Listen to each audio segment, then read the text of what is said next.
비브리컬 스토리텔링 마태복음 성경 공부 오신 여러분들을 환영합니다. 오늘도 하나님의 말씀을 읽어가면서 기쁨과 또 은혜, 또 깨달음에 감사를 하는 시간 갖도록 하죠. 우리 함께 기도하고 시작합니다. 사랑과 은혜가 풍성하신 하나님 아버지, 우리를 큰 죄악 가운데서 구원해 주시고 하나님의 백성으로 살아가게 하심을 감사합니다.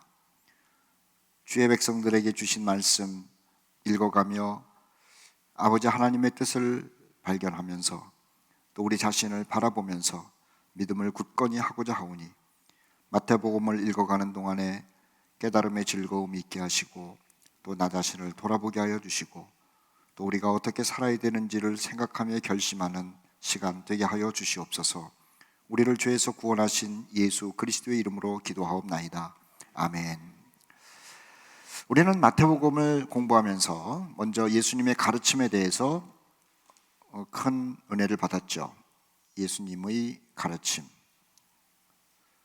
그 유명한 마태복음 5장부터 7장까지 나오는 산상 설교입니다. 그리고 두 번째로 우리가 공부한 것은 예수님의 능력에 대해서 공부를 했죠. 예수님의 능력. 이것은 마태복음 8장부터 9장까지 나오는 이야기였습니다.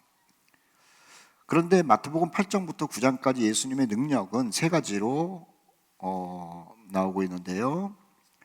첫째는 병 고치는 능력이 나타나죠.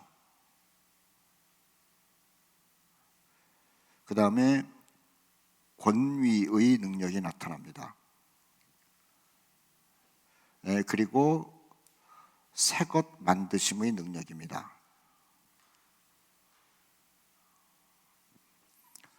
자, 병을 고치는 일로 인해서 그리고 권위를 나타내시는 여러 가지 사건, 바다를 잠잠케 한 사건 내지는 죄를 사하시는 그 권위가 있죠. 자, 우리 그런 거 공부했다는 거예요. 그리고 새 생명, 그리고 또 새로운 시각, 또 새로운 언어. 우리가 8장 9장에서 그런 것들을 읽어봤잖아요. 마태는 굉장히 논리적으로 쓰고 있는 겁니다. 그리고 이런 것을 통해 가지고 예수가 누구냐, 예수님은 곧 하나님이시다는 것을, 자, 이게 이제 중요해요. 유대 기독교인들에게 마태가 알려주는 거죠. 그의 가르침은 여느 가르침과는 다르다. 저들에게는 서기관이 있었어요. 그리고 저들에게는 바리새인들이 있었어요. 이 대단한 사람들의 가르침과는 도무지 비교가 할 수 없는 그 엄청난 가르침을 예수께서 하신 거죠. 그걸 소개하면서 그는 하나님이다라는 말을 하는 것이고요. 자, 유대인들에게 서기관이 있고 바리새인이 있는데 이 가르침을 능가하는 분이 바로 예수님, 하나님이시다는 걸 얘기를 하는 것이고, 그리고 유대 사회에서 여러 선지자들도 있고 또는 기적을 행하는 종교인들도 있음에도 불구하고 예수님의 능력과는 비교가 할 수 없었던 거죠. 병을 고치는 것은 물론이고 자연과 귀신을 쫓아내는 것, 그리고 죄를 사하시는 그 권위까지 있으니 또 죄를 사하는 그 권위가 진짜인지 아닌지에 대한 증명으로서 중풍병자를 살려내지 않습니까? 그리고 죽은 야이로의 딸을 살려내기도 하고 또 눈먼 사람을 눈뜨게 하기도 하고 벙어리를 말하게 하면서 새 것으로 만드시는 예수님의 능력, 그가 바로 하나님이다. 이것을 유대 기독교인들에게 마태는 알려주고 있는 것이죠. 그런데 이 모든 것을 말할 때 마태는 꼭 유대인들이 그렇게 존중하게 생각하는 성경, 구약이죠. 성경을 근거로 해서 이야기를 하면서 당신들이 지금 영접한, 믿고 있는, 따르고 있는 예수가 당신들이 알고 있는 구약에 말한 그 메시아가 틀림없다라는 것을 증명하고 있는 겁니다. 자, 이번에는 이러한 예수가 하나님이다라고 하는 얘기, 이 말은 그 메시아 그리스도라는 말이죠. 자, 그러면은 이 예수를 사람들에게 어떻게 전하느냐? 선교에 관한 문제. 자, 유대 기독교인들에게 마태가 알려주는 거죠. 너희가 예수님을 지금 들었지 않느냐? 어떤 분인지 알지 않느냐? 그러면 그 예수님을 전해야 되는데 어떻게 전할 것인가? 어떻게 선교할 것인가에 대하여 이제 9장 35절 말씀부터 계속해서 말씀을 하고 있습니다. 오늘은 그 공부를 하게 될 겁니다. 자, 이번에는 여기다가 먼저 쓰고 얘기를 할게요. 자, 이번에는 뭐냐 하면은 오늘 공부할 거는 어떻게 전하느냐 하는 거예요. 전하느냐. 선교입니다. 선교에 대한 이야기를 하게 됩니다. 이것은 9장 35절 말씀부터 진행이 될 겁니다. 자, 9장 35절 말씀 그리고 38절까지 네모를 칩시다. 35절 말씀부터 38절까지예요. 자, 중요한 것은 예수님의 이야기고 예수님의 활동입니다만은 마태는 예수님의 이야기, 예수님의 활동을 가지고 누구에게 말을 하냐면은 유대 기독교인들에게 말한다는 거예요. 이게 1차 독자예요. 그 다음에는 성령께서 예수님의 이야기를 가지고 나에게, 우리에게 얘기를 하는 것이겠죠. 자, 여기 지금 선교의 이야기를 하는 겁니다. 선교. 35절 보세요. 예수께서 모든 도시, 마을에 두루 다니사. 자, 거기다가 표시를 해놓으십시오. 도시, 마을이라고 하는 거예요. 다 다니는 거예요. 선교는 뭐냐면 여기저기 다니는 것을 얘기를 하죠. 선교는 뭐냐? 여기저기 다니는 걸 얘기를 해요. 여기저기 다님. 그냥 여행하는 것이 아니고 목적을 가지고 다니죠. 목적. 그 목적이 뭐냐 하면은 가르침이에요. 전파예요. 그리고 고침이에요. 자, 회당에서 가르치시고 천국 복음을 전파하시고 병과 모든 약한 것을 고치시죠. 자, 예수님이 지상에 계시면서 하신 주된 일이 여기 기록되어 있어요. 물론 다른 곳에서도 기록되어 있습니다만은 우리 한번 여기서 요약을 해보면은요, 예수님은 가르치신다라는 거예요. 가르치심. 두 번째는 전파하심. 세 번째는 고치심이죠. 이걸 영어로 얘기하면 teaching, preaching. 고치심은 힐링이에요. 가르침과 전파가 뭐냐? 가르침은 질문 그리고 대답이에요. 진리에 대한. 기도는 뭡니까? 기도는 이렇게 하는 것이다. 사랑은 어떻게 하는 겁니까? 사랑은 이렇게 하는 것이다. 그래서 질문이 있고 대답이 있어요.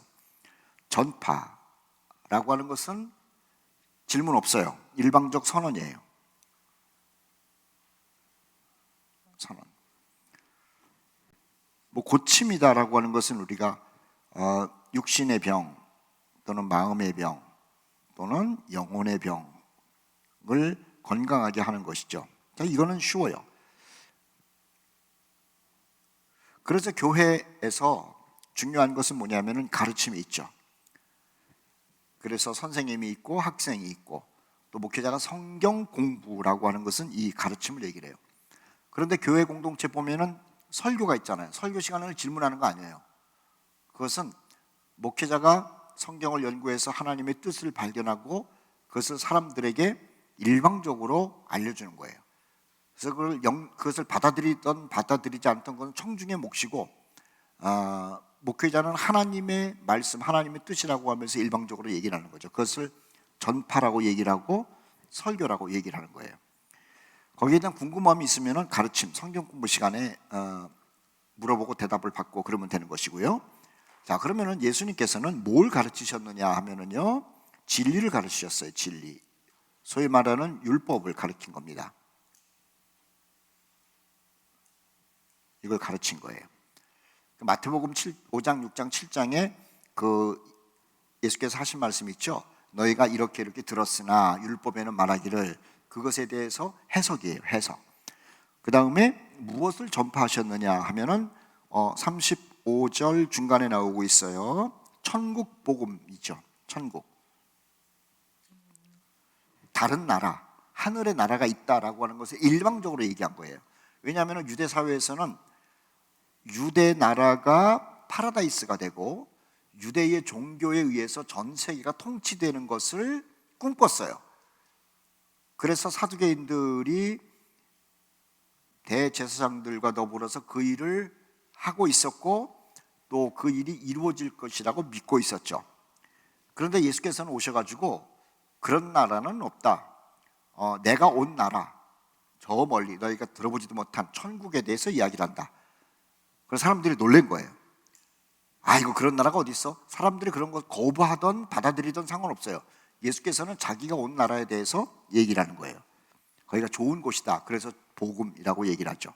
자, 고치시는 사건에 대해서는 설명 안 해도 알 겁니다.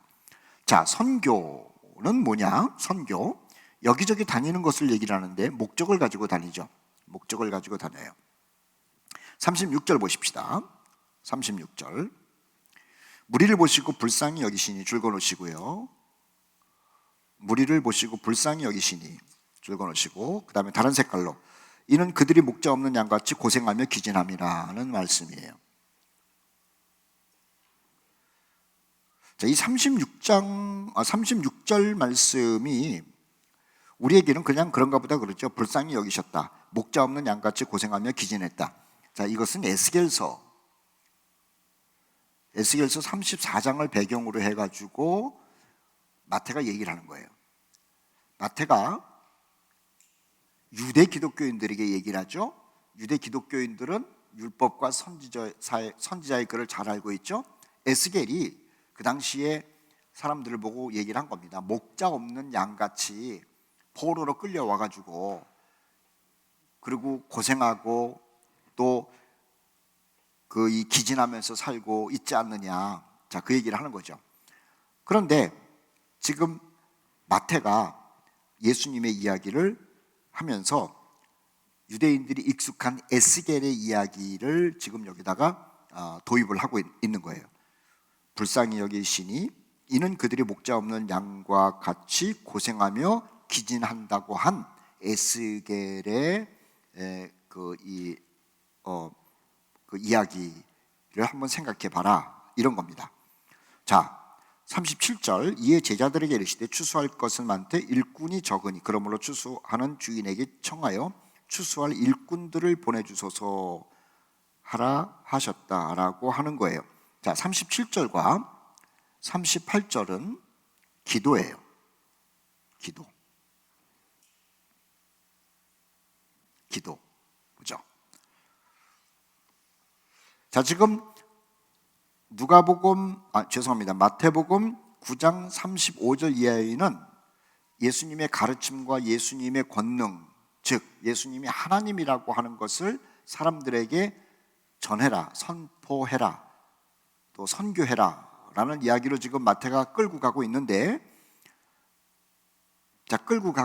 그러면은 그 서론을 얘기를 하면서 우리가 선교는 어떻게 하는 것인지를 여기서 유대인들이 배우는 것을 한번 우리가 체크를 해보자라고 하는 거예요. 자, 예수님이 하나님이시다라고 하는 그 얘기를 어떻게 전해야 되는가라고 하는 거예요. 자, 써놓으시면 좋습니다. 선교의 기초들이라고 써놓으세요. 선교 또는 전도의 기초들. 제가 지금 몇 가지를 얘기를 했습니다만은, 자, 선교의 기초는 뭐냐면은요, 상황을 볼 줄 알아야 돼요.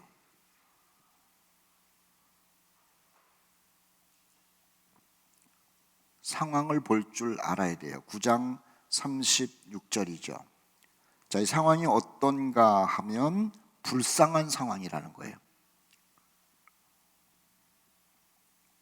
이게 보여야 돼요.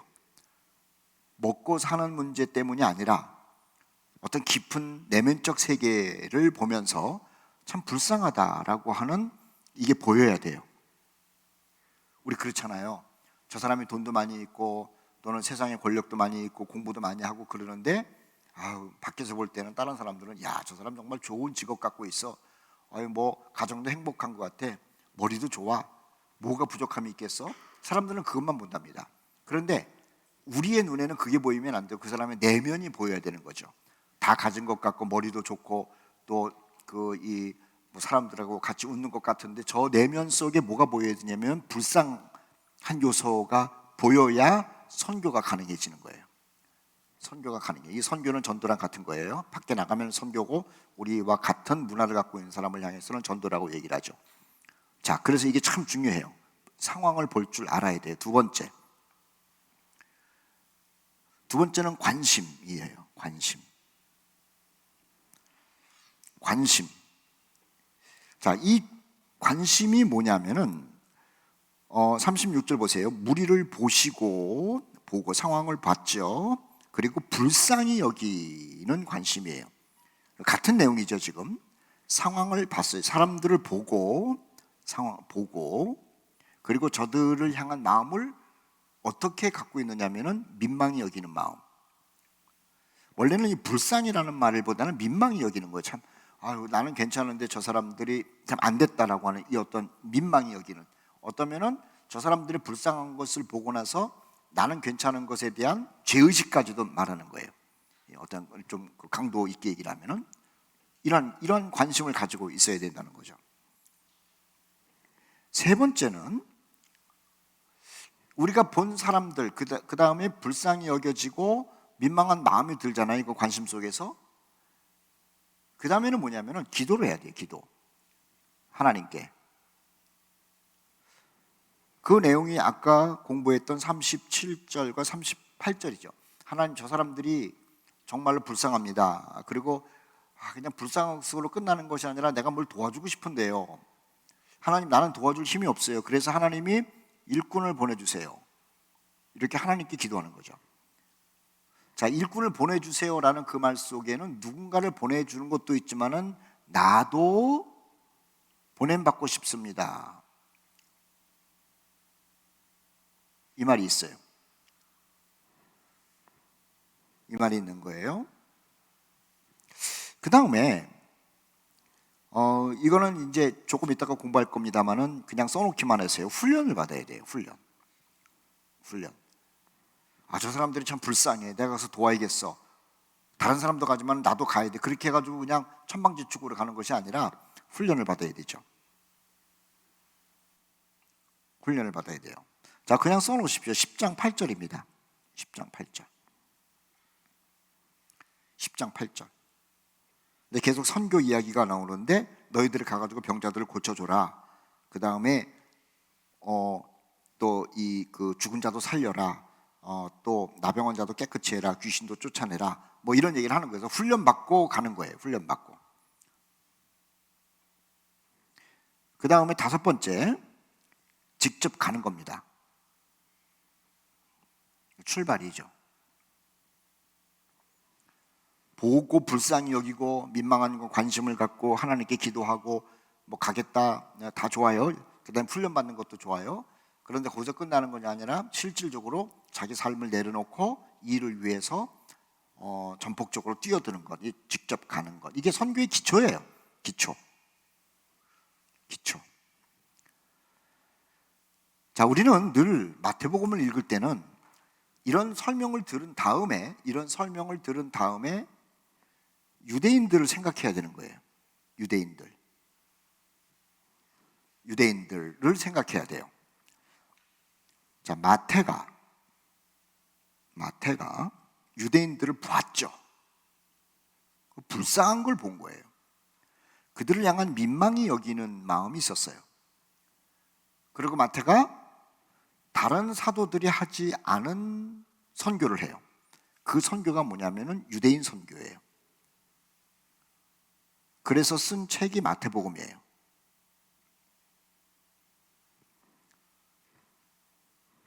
다른 사도들은 이방 선교에 바빠요. 왜냐하면 유대인들이 밀어냈으니까는 거절하니까. 그래서 바울을 비롯한 다른 모든 예수님의 제자들은 멀리 가지 않습니까? 뭐 인도를 가기도 하고 에티오피아를 가기도 하고 뭐 페르시아를 가기도 하고 그러는데 마태는 아니에요.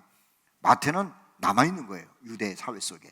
그리고 유대인들 가운데 기독교로 개종한 사람들을 위한 극렬한 마음, 민망한 마음, 그리고 저들을 위로하고 싶은 마음, 믿음을 주고 싶은 마음이죠. 그래서 그는 유대 사회로 직접 뛰어들어요. 물론 예수님께 훈련받은 것은 우리는 당연히 아는 것이고요. 3년 동안 훈련 잘 받고 플러스 성령까지도 받죠. 뭐 당연한 것이고, 아무도 하지 않는 그 유대 사회를 향한 복음을 마태는 하고 있어요. 마태복음이라고 하는 것이 그 단순한 복음이 아니라는 거 우리가 알고 있잖아요. 마태복음, 성경은 원래 유대 사회 종교였어요. 기독교는, 여호와 종교는. 그런데 이것이 지금 세계 종교가 되는 거죠. 유대인들이 거부함으로 인해서 세계 종교화되는 발판이 됐어요. 그렇다고 해서 하나님이 유대인을 버렸느냐? 아니에요.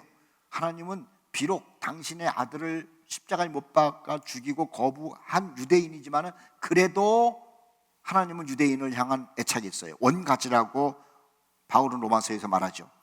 그래서 그 원가지가 못된 짓을 했음에도 불구하고 원가지이기 때문에 신약성경의 첫 번째 책이 마태복음인 거예요. 유대인을 위한 책이라는 거예요. 유대인을 위한 복음서가 처음에 나오는 거예요. 이방인인 우리 입장으로서는 좀 불편하죠. 그래도 뭐 하나님께서 차별하지 않고 이방인, 유대인 어쩌고 차별 안 하세요. 그러나 어쨌든 간에 원가지는 유대인이에요. 그래서 신약성경 새로운 세상을 열리는 그 복음의 첫 번째 글은 유대인이 유대인에게 쓴 마태복음으로 딱 못 박아놓은 게 아닌가라는 생각을 하는 거예요. 물론 제 생각입니다만 맞을지 안 맞을지는 몰라요. 또 하나는 뭐냐면요, 이 유대 사회 얘기를 우리가 계속하고 있지 않습니까? 성경은 모두 몇 권? 구약 39권, 신약 27권, 그래서 66권이에요. 유대 사회에 있어서 40이라고 하는 숫자는 굉장히 의미가 있어요. 모세의 40일 금식 2번, 또 신약 성경으로 넘어와서도 예수님께서 40일 동안 뭐 금식하셨다. 그래서 이스라엘 사람들에게는 40 그러면 대단해요. 그런데 구약 성경 끝난 다음에 이어지는 40번째 책이 뭐예요? 이게 마태복음이에요. 이 마태복음은 누구를 위한 복음이냐? 유대인을 위한 복음이에요. 그러니까 말라기까지 모두 유대인 얘기잖아요.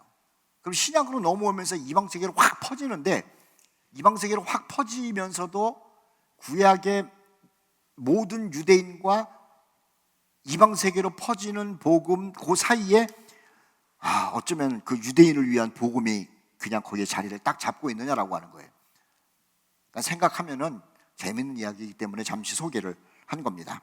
자, 어쨌든 보십시다. 지금 선교에 대한 가르침을 마태는 유대 기독 사회에 알려주고 있죠. 선교는 어떻게 하는 것인지, 선교는 뭘 전하는 것인지, 선교를 위해서는 어떤 기도를 해야 되는지, 그런 거를 유대 교회 공동체의 마태가 알려주고 있는 거예요. 자, 10장 1절 말씀부터 15절까지 네모를 칩시다. 10장 1절부터 15절까지입니다. 자, 지금 선교에 관한 이야기를 하고 있어요. 천국 복음을 얘기한다. 그리고 가가지고 사람들에게 진리에 대해서 질문하고 답하는 얘기도 한다. 저들에게 병을 고쳐주면서, 그 다음에 사람들, 동역자들을 하나님께 기도하면서 구한다. 뭐 이런 얘기 쭉 나오고 있잖아요. 자, 그 얘기에 대한 구체적인 얘기를 지금 마태가 하고 있습니다. 자, 하나님의 일을 하는 사람들에게 1절만 동그라미 놓으십시오. 1절. 하나님의 일을 하는 사람에게 예수님은 권능을 준다는 겁니다. 자기 일을 하는 사람에게 필요한 것을 준다는 거죠. 선교는 무작정 맡기는 게 아니라는 거예요. 자, 유대 사람들이 이 말을 듣고 나서 당신의 동족 내지는 디아스포라, 전 세계에 흩어져 있는 유대인들 말하죠. 자, 그 디아스포라 유대 기독교인들이 다른 민족에게 복음을 전해야 되는 부담이 있잖아요. 그 부담이라는 게 중요해요. 부담. 그런데 부담은 있을지 모르지만은 그 부담을 하나님이 예수님이 채워준다는 거예요. 그래서 선교에 관한 이야기를 하면서 1절에 아주 그냥 그럼 해볼 만하네 라고 하는 자신감을 갖게 만들죠. 예수께서 그의 12 제자를 부르사 더러운 귀신을 쫓아내며 모든 병과 모든 약한 것을 고치는 권능을 주셨다는 거예요. 그러면 유대 교회의 성도들도 복음 전할 때 하긴 해야 되는데 어떻게 가나 별 걱정을 다 하잖아요. 걱정하지 말라는 거죠. 그 권능을, 너희들이 걱정하는 그 부담을 예수께서 채워주신다라고 하는 거예요. 이 이야기를 들었을 때 유대 기독 공동체가 이 선교에 대한 부담으로부터 얼마나 자유함을 누렸겠느냐라고 하는 거예요. 자, 봅시다. 2절과 3절, 4절 봅니다. 12 사도의 이름을 얘기를 합니다. 12 사도의 이름. 베드로라 하는 시몬을 비롯하여 형제 안드레와 세베대의 아들 야고보와 그의 형제 요한 빌립과 바돌로메 도마 세리 마테 알페오의 아들 야고보와 다데오 가나안 시몬 및 가룟 유다. 그냥 이름 그렇게 읽으면 돼요. 거기 보면은 베드로를 시몬이라고 불렀고 그의 형제 안드레라고 오죠. 우리가 잘 알고 있는 거예요. 그리고 그 세베대의 아들 야고보와 그의 형제 요한 같이 붙어 다녔어요. 빌립과 바돌로메, 이 사람들은 그냥 중간에 집어넣어 놨고요. 이 바돌로메가 누굴까? 사람들은 얘기하기를 니고데모가 아닌가라는 생각을 하기도 해요. 자, 도마, 의심 많은 사람이라는 것도 알죠? 자, 그 다음에 중요합니다. 세리라고 하는 사람은 이거 독특한 거예요. 예수님의 제자 가운데 제일 똑똑하고 재산도 많았던 사람이고, 그리고 이 공직자들을 제일 많이 아는 사람이고, 반면에 모든 사람들에게 죄인 취급받는, 미움을 받는 민족 사람들에게 그런 사람이기 때문에 특별히 세리마테라고 하는 표현을 쓴 거죠. 그러니까 마테는 자기 복음서를 쓰면서 나는 이 나머지 11사람과는 좀 다른 사람이다. 사회생활도 그렇고 아는 것도 그렇고 또 사람들에게 받는 대우도 그렇고 나는 특별한 사람이다라는 것을 인식하라고, 그래서 자기를 쓰면서 창피하지만은 세리라는 말을 쓴 거예요. 그리고 또 하나, 마가복음에는 이 마태가 알페오의 아들이라고 기록됐다 그렇지 않습니까? 그런데 왜 그러면은 알페오의 아들 마태와 알페오의 아들 야고보 형제 이렇게 쓰지 않았느냐? 물론 형제인데요, 자기하고 동생하고는 처음부터 가는 길을 달랐다는 거예요. 자, 그 뒤에 이름 보세요. 알페오의 아들 야고보, 다데오, 가나안 사람 시몬, 가나안 유다, 이 사람들은요 그 뒤에 나오는 세리 마태 뒤에 나오는 네 사람은요 열성분자들이에요. 열성분자. 이거 대목군이에요. 이 독립투사들. 그래서 이름을 그냥 저 뒤로 아주 몰아놨어요. 이것들은 모이면 항상 궁시렁궁시렁 나라가 어떤 로마를 뒤집어야겠다는 둥, 뭐 빌라도를 때려 죽여야겠다는 둥, 뭐 그 어떤 예수님을 통해 가지고 봉기를 일으켜야겠다는 둥, 아주 한 무리예요, 한 무리. 그래서 그 비슷한 사람들끼리 마태는 이렇게 묶어놓은 거죠. 베드로하고 안드레는 형제들은 맨날 고기 잡는 얘기는 하고 앉아 있고요. 그리고 이웃이었어요. 세베대의 아들 야고보랑 요한.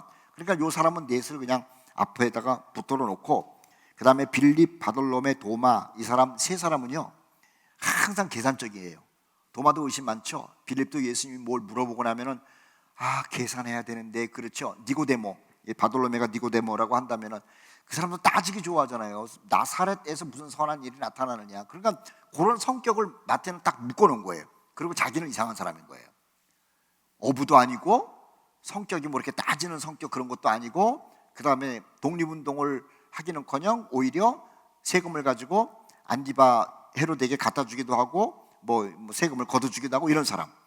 그리고 나머지는 예수님의 제자긴 제자인데 예수님을 통해 가지고 세상 뒤집어 엎을 생각만 하는 사람들의 부류를 뒤에다가 이렇게 놓은 거죠. 이 이름이 그냥 쓰인 게 아니라고 하는 거예요.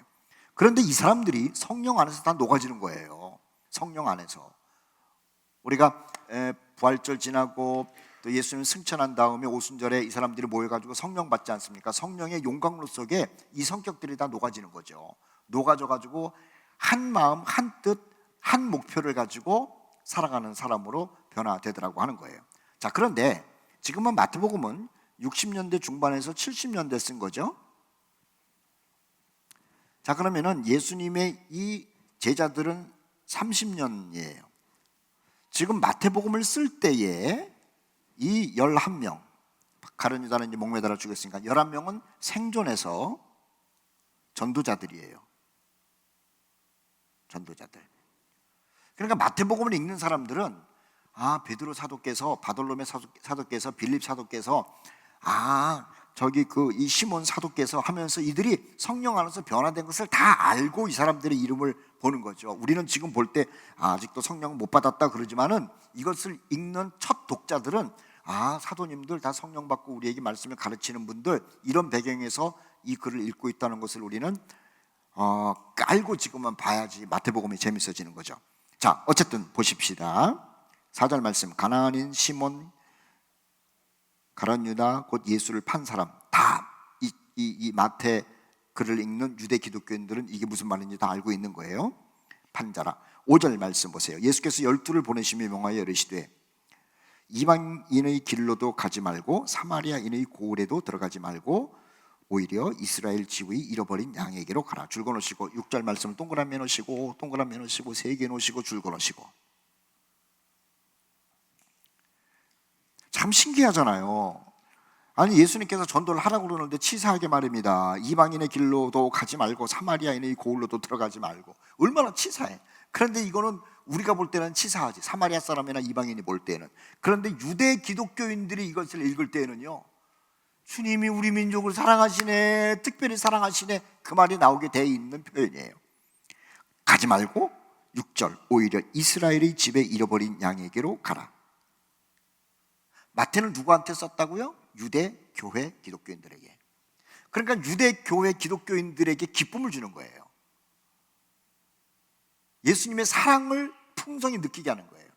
그러면 마가복음이나 누가복음에는 이 말이 있을까요? 없죠. 왜냐하면 누가복음은 데오빌로에게, 이방인에게 쓴 것이고, 마가복음은 로마에 있는 사람들에게 쓴 것인데, 아니, 마가를 쓴 사람이나 마가복음을 쓴 사람이나 누가복음을 쓴 사람이 이렇게 편협한 이야기를 쓰겠습니까? 그래서 마가복음과 누가복음에는 없어요. 마태복음에만 있는 거예요. 마태복음을 읽는 독자들이 유대인들이니까는. 아이고, 예수께서 뭐 다 사랑하시지만은 전도하실 때 이방인에게 가지 말고 사마리아 사람에게 가지 말고 우리 유대인들에게 가라고 그랬었는데 우리 정말 특별히 사랑하는 것 같아. 이 느낌을 가지고 위로받도록 하는 글을 마태가 유대 기독교인들에게 쓰고 있다라고 하는 것이죠. 가면서 7절 말씀 보세요. 7절 가면서 뭘 하냐면은 천국이 가까웠다. 자, 동그라미 놓으십시오. 천국 동그라미 하세요. 천국이 가까웠다라는 거예요. 천국이 가까웠다. 유대 사회에서 가장 어른이 누구냐면은 제사장 그룹이에요. 자, 사두개인들을 얘기를 해요. 사두개인들. 그리고 여기에 이제 공부를 많이 했다라고 하는 사람들이 바리새인이에요. 그런데 유대의 이 공동체는 종교 집단 아닙니까? 이 기득권을 가진 사람들이 꿈꾸는 게 뭐냐면은 종교 세상을 만드는 거죠. 종교 세상. 자기들이 믿는 하나님이 전 세계를 다스리고, 하나님이 전 세계를 다스릴 때 자기들을 통해서 다스리는, 자기들을 통해서, 제사장들을 통해서 다스리는 세상을 꿈꾸는 거예요. 그리고 어쨌든 이들도 유대인이니까는 유대인들도 이런 사회를 원했어요. 여기 가만히 보면은요, 이 사람들은 기득권 세력이고 그 다음에 여기 있는 사람들은 기득권 세력을 통해 가지고 뭔가 떡국물이나 얻어먹는 사람이고, 나머지 이방인들은 뭐냐? 이건 하층 지배받는 사람들이라고 하는 거예요. 어쨌든 이런 꿍꿍이를 이 꿍꿍이 계산을 하고 있는데, 이러고 나서 이제 종교 국가를 만들고 있는데 예수님께서는 이게 아니다라는 거죠. 이렇게 피라미드식의 뭐 지배 구조를 만드는 게 아니라고 하는 거예요. 예수님이 한 얘기는 다른 나라가 있다라는 거예요. 다른 나라. 어디에? 하늘에. 그래서 그 천국이라는 거예요. 다른 나라가 있다라고 하는 얘기를 하니 세상에 유대인들이 좋아하겠습니까? 보세요. 다른 나라가 있다라고 하니 세상을 통일을 해서 자기네들이 다스리려고 했던 이 유대인들이 좋아하겠냐고요. 예수님이 와가지고 당신들이 섬기는 그 하나님께서 전 세계를 나를 통해서 지배를 하게 만들고 당신들이 그 이 세상 지배하는 일에 그 이 중요한 역할을 하게 될 것입니다. 나는 이 일을 도우러 왔습니다. 이러면 문제가 안 되는데요. 당신들 여기서 난리 쳐봤자 이거 소용없는 것이고 다른 나라가 있다는 얘기를 하니 사두개인들이랑 제사장들이 싫어할 수밖에 없는 거예요. 왜냐하면 그 나라에 가가지고는 아무것도 아니라는 것 당신들도 느낄 것 아닙니까? 다른 나라가 있다 얘기를 하죠. 7절 말씀, 그것을 말하라는 거예요. 말하라. 그것을 말하라. 그게 선교예요. 그게 선교. 그러면은 유대인들이, 유대 교회 성도들이 전도를 해야 되고 선교를 해야 되는데 가서 뭘 하냐는 거죠. 다른 나라가 있다라는 얘기를 하는 거예요. 다른 나라가. 이제 마태복음을 쭉 공부하면서 다른 나라가 있다는 얘기를 하면서 있어서 어째? 이렇게 질문을 하잖아요. 뭐 있는 거랑 나랑 무슨 상관이야? 내가 뭐 갈 수가 있어? 뭐 어떻게? 그런데 아니야, 갈 수 있어. 가는 방법을 가르쳐 줄게. 자, 그 내용이 이제 마태가 예수님 얘기를 통해 가지고 이제 그 이 기록이 마태복음에다가 기록을 하죠. 자, 8절 말씀 보십시다. 8절 동그라미 해놓으세요. 8절 동그라미 하는 게 너무 많은데 굉장히 중요해요. 굉장히 중요해요. 자, 이 8절이라고 하는 것은요, 사람들로 하여금 천국이 있다라고 하는 이 말도 안 되는 얘기, 한 번도 들어본 적이 없잖아요. 다른 나라가 있다는 거. 이 말도 안 되는 얘기를 믿도록 하기 위한 수단으로서, 믿도록 하기 위한 수단으로서 뭐가 있냐면은 병고침, 죽은 자를 살리는 일, 나병 환자를 깨끗하게 하는 것, 귀신을 쫓아내는 것, 이거예요. 하나님의 사람들이, 예수 믿는 사람들이 천국 얘기를 하는 거예요. 예수님도 천국 얘기를 했잖아요. 그런데 예수님이 얘기하는 게 진짜인지 아닌지 어떻게 알아요? 근데 저 사람이 병 고치는 걸 보니까, 죽은 자를 살려내는 걸 보니까는 저 사람이 하는 얘기가 맞네, 천국이 있네, 이렇게 되는 거예요. 그러면은 유대 기독교인들도 전 세계를 흩어져서 당신의 동족이든지 이방인이든지 간에 다른 얘기하는 게 아니라니까요. 잘 먹고 잘 살고 애들 교육시키고 뭐 출세하고 이러는 거 가르치는 게 아니라 사람들이 전혀 알지 못하는 천국, 뚱딴지 같은 천국을 얘기를 할 때 그걸 누가 관심을 갖겠냐고요. 근데 관심 갖게 하는 게 뭐냐? 죽은 사람 살려내면 관심 안 갖겠습니까? 나병 환자를 깨끗하게 하는데 관심을 안 갖겠어요? 귀신을 쫓아내는데 이게 뭐야? 그러고 온다는 거예요. 그러면은 왔을 때 사람들의 전혀 관심 없는, 관심 가질 수도 없는 천국에 관해서 얘기를 하면 된다는 거죠. 그래서 사람들이 관심을 안 갖는데 관심을 갖도록 하기 위한 수단으로서의 지금 8절 얘기를 하는 거예요. 병도 고치는 것, 죽은 자도 살리는 것, 나병 환자도 깨끗하게 하는 것, 귀신을 쫓아내는 것. 그런데 이런 일이 있었잖아요. 바울이 어디 가가지고 설교할 때 루스드라에 가서 설교할 때 말입니다. 안전뱅이가 있었는데 고쳐내니까 사람들이 마음을 열잖아요. 맨정신으로 안 들어요. 그러니까는 안전뱅이도 이런 내키고 유두고가 설교 듣다가 졸다가 떨어졌다며요. 살려내니까는 이게 뭔가 그러고 사람들이 우르르 몰려오고 그러는 거예요. 그러니까 병고침, 죽은 자를 살려내는 것, 귀신 쫓아내는 것, 그 다음에 나병 환자를 깨끗하게 하는 것, 이 모든 것이요 목적이 아니고 천국 복음에 대해서 귀를 열도록 하는 수단으로서 주께서 하라고 그러셨고 또 그런 능력도 주시겠다고 말씀했다는 것 아닙니까? 그런데 오늘날 많은 사람들이 알려주라는 천국에 대해서는 알려주지를 않고 오로지 병만 고치고 그냥 끝나고 그래요. 근데 문제는요, 여기서 더 기가 막힌 게 있어요. 아픈 사람들이 와가지고 병을 고침 받았네? 죽은 사람이 와가지고 살아났네? 나병 환자도 깨끗하게 됐네? 귀신 들린 사람이 온전하게 됐네? 그래가지고 관심 갖는 사람에게 자, 이제 내 말 좀 들으시오. 천국이 있습니다. 이래야 되는데 병 고치고 귀신 쫓아내고 한 다음에 병 고치고 귀신 쫓아내고 또 나병도 깨끗하게 하고 죽은 자를 살려냈으니 돈 내시오. 그러면 사람들이 듣겠어요? 그래서 예수님이 뭐라 그러냐면 돈 받지 마라 그런 거예요. 돈 받지 말라고. 다시요. 나병 환자도 깨끗하게, 죽은 자도 살리고 병자도 고치고 귀신도 쫓아냈어요. 이거 너무 고마워. 돈 드릴까요? 보통 다 그러잖아요. 너무 고마우니까는 치료비도 줘야 될 것 아닙니까? 그런데 아니야. 그럼 어떻게 해요? 미안해서 내 얘기 좀 들어. 아이고 들어야죠. 그때 천국 얘기하라는 거예요. 만약에 이러한 능력이 나타나서 이적을 행했는데 사람들이 미안해가지고 돈 준다 그러면 돈을 받고 나면은 그 끝이라는 거예요. 그런데 돈을 안 받으면, 보세요, 거저 받았으니 거저 줘라, 거저 행해라는 거예요. 돈을 안 받으면 사람들이 미안해서 어떻게 해요? 미안하면 내 말 들으라고. 아이 들어야죠. 우리 집에 와서 얘기하세요. 그때 천국 복음 얘기하라는 거예요. 야, 참 예수님이 기가 막히게 가르치시기도 했고, 마태는 유대 기독교인들에게 어떻게 선교를 하는지에 대해서 지금 알려주고 있는 것이죠. 어느 시간이 많이 가가지고 이 선교에 관한 얘기를 계속 해야겠는데 오늘 여기까지만 하고요. 다음 시간에 그러면은 선교하는 사람들은 어떻게 뭘 가지고 선교를 할 것인지에 대해서 조금 더 공부하도록 하겠습니다. 한 주간 동안 은혜 가운데 잘 지내세요. 승리하세요. 감사합니다.